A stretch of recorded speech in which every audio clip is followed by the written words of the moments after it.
Tonight, we watched a lawmaker drop a devastating what if on Special Counsel Jack Smith because it cuts straight through the fog and exposes the rot. If there hadn't been the January 6th riots, would this entire special prosecutor crusade, this whole attack on democracy narrative, even exist? And Smith didn't answer it. He couldn't answer it. He danced, he dodged, he hid behind hypotheticals like a man staring at a spotlight he can't escape, because the moment you pull that thread, you start seeing the pattern. Selective outrage, selective charges, selective storytelling. While the country is drowning in scandals, collapsing trust, weaponized institutions, politicians screaming justice while playing games with power, Smith sits there stiff, defensive, terrified of a simple question, trying to smother it before it spreads. You can practically see the panic, the tight jaw, the careful phrasing, the desperate need to control the frame, because when the public starts asking why this case exists the way it does, the cover-up stops being optional and starts becoming the whole story. Jack Smith didn't answer the question tonight. He ran from it. The moment the heat got real, he slammed the door with the same tired shield over and over, hypothetical, unrealistic, counterfactual, anything to avoid a straight response. And that's not careful lawyering. That's damage control. Because when a prosecutor can't defend the logic of his own storyline in plain English, what you're watching is the system choking on its own contradictions, collapsing public trust, institutions accused of playing politics, selective accountability that always seems to land on the same targets, and a country left wondering whether justice is being used as a brand instead of a principle. You can practically see the panic in the way he retreats into jargon, eyes locked, voice tight, posture rigid, like a man desperately trying to keep the narrative from slipping through his fingers. He's not just refusing a question, he's protecting the frame, burying the uncomfortable implications before they explode, because if the public starts noticing what he won't say, the story stops being about accountability and starts being about what they're hiding.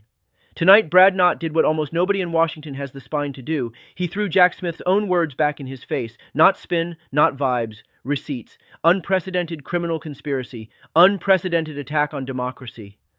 Those were Smith's dramatic, headline-ready statements. Language designed to shake the country, dominate the news cycle, and brand this case as the moral emergency of our lifetime.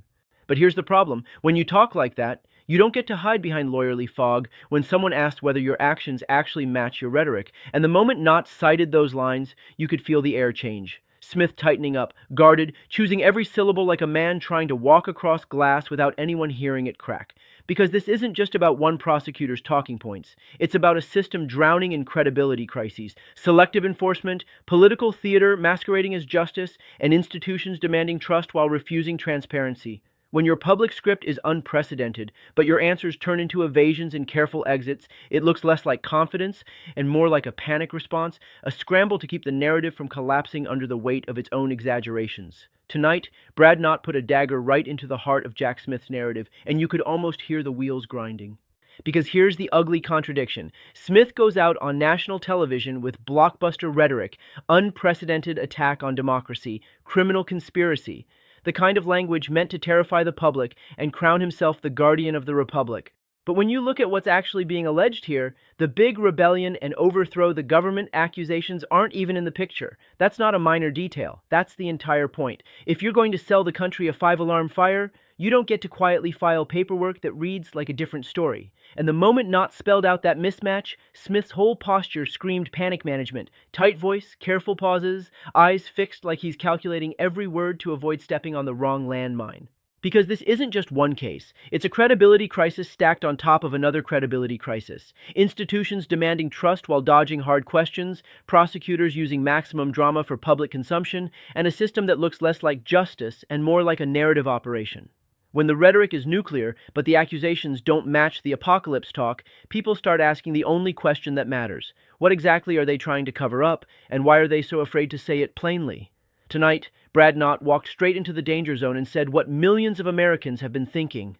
How do you claim a massive, unprecedented conspiracy, wield unlimited power, money, lawyers, subpoenas, an entire federal machine, yet somehow the indictment, as discussed here, lands on one name, Donald Trump, while casually admitting there are 6 other accomplices in the story? That is not precision, that is not justice. Not That looks like a rigged narrative, big, scary language for the cameras, selective targets for the paperwork, and a convenient fog around everyone else. Because if this is truly as huge as they keep selling it, then where are the other charges? Where is the full accounting? Where is the equal accountability? And you could see the panic the second Knott pressed it. Smith tightening up, retreating into careful phrasing, jaw clenched, eyes locked forward like a man trying not to blink under a spotlight. This is what happens when institutions drown in credibility crises, weaponization accusations, selective enforcement accusations, public trust collapsing, and prosecutors acting like the story matters more than the standard.